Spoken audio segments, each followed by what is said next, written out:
Hey, good morning. How are you? Oh, good morning, Mark. How'd you sleep? Oh, Well, all the better because I'm trying to get the fire started to make a pot of coffee. okay. It'll be Oh, great. Great Oh, way to please. begin the day. Oh, yeah, please.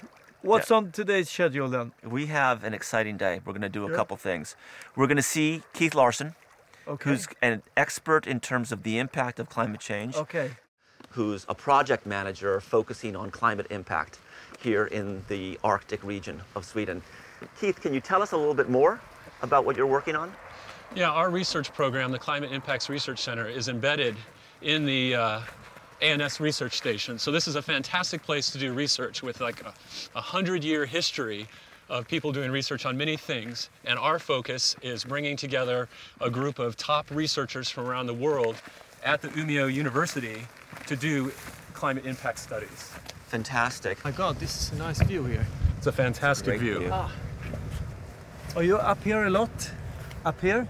I live here Physically? at the station, and Yeah. I come here to this spot quite often. It's a very, very nice place to see. The long-term kind of weather measurements, temperature, precipitation, those kinds of things, snowfall, that's all been collected for over 100 years at this location, starting around 1913. What else is happening up here?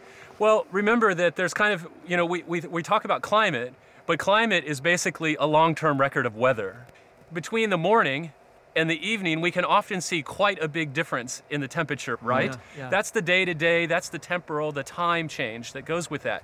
But when we start adding all that information together and we average it over time, what we see is that the temperature on the surface of the Earth and the temperature in the oceans is increasing. And that's irrefutable. That's physics. In 30 years' time now, 40% of the sea ice has decreased in volume, also in distribution. 40%, that's an enormous mass of ice. Yeah. You can see the polar bears are getting stressed now. They are not going extinct, but 2/3 of them are predicted to be gone in 30 years' time.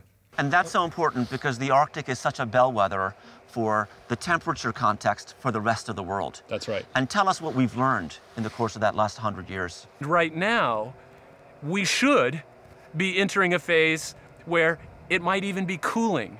Right. But it's not. It's increasing. And one of the things that people forget is that the planet is mostly ocean.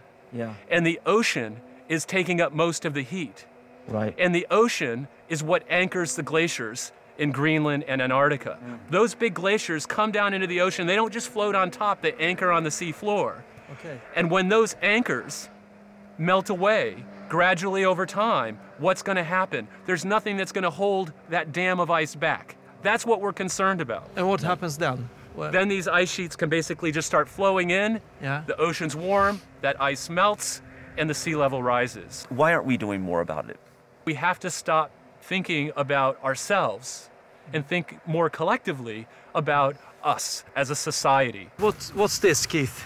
This is a research experiment in a tundra habitat where we look at changes in temperature on the local plants. Okay. How does it work?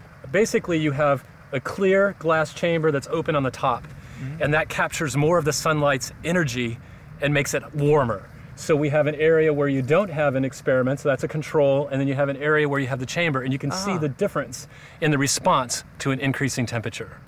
And Keith, when the permafrost melts, it's not just greenhouse gases alone that are emitted, but it's also methane, That's right. which has a different toxicity to it. Yeah. So what happens now with methane? What is the big problem with that? Well, methane is actually a greenhouse gas like CO2, Okay. right?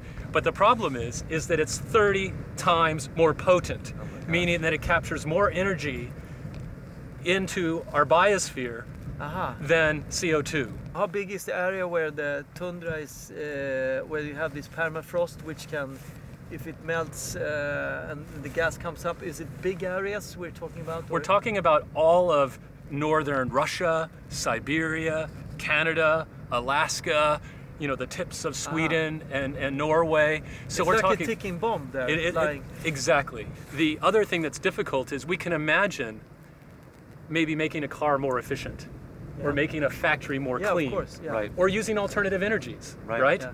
But what we can see here is that the change is occurring, and it doesn't take long to That's occur. right. Because what you said, Keith, is that these domes have just been up for a couple of years. Yeah, just a few years you can see the response. Right. It's really quite striking.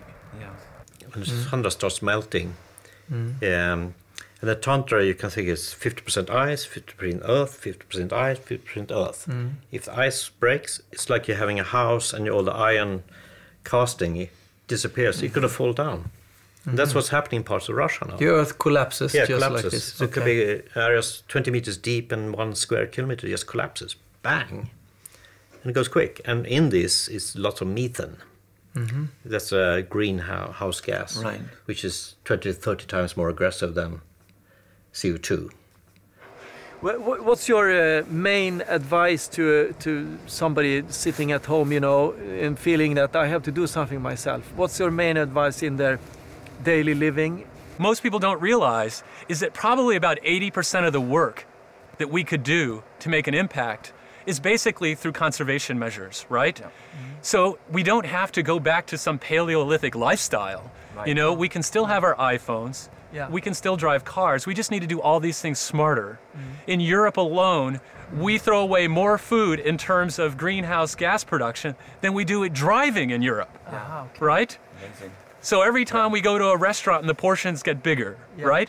Yeah. It's all these little things that add up. Yeah. And it may sound like, well, that makes it incredibly difficult or impossible to solve, but actually it makes it much easier to solve because these are all things that we can do. So when I tell my 5-year-old to finish her plate of food, Yeah. I'm going to tell her to join me in the fight against global warming. Yeah, That's right. that's But I think it's a serious point.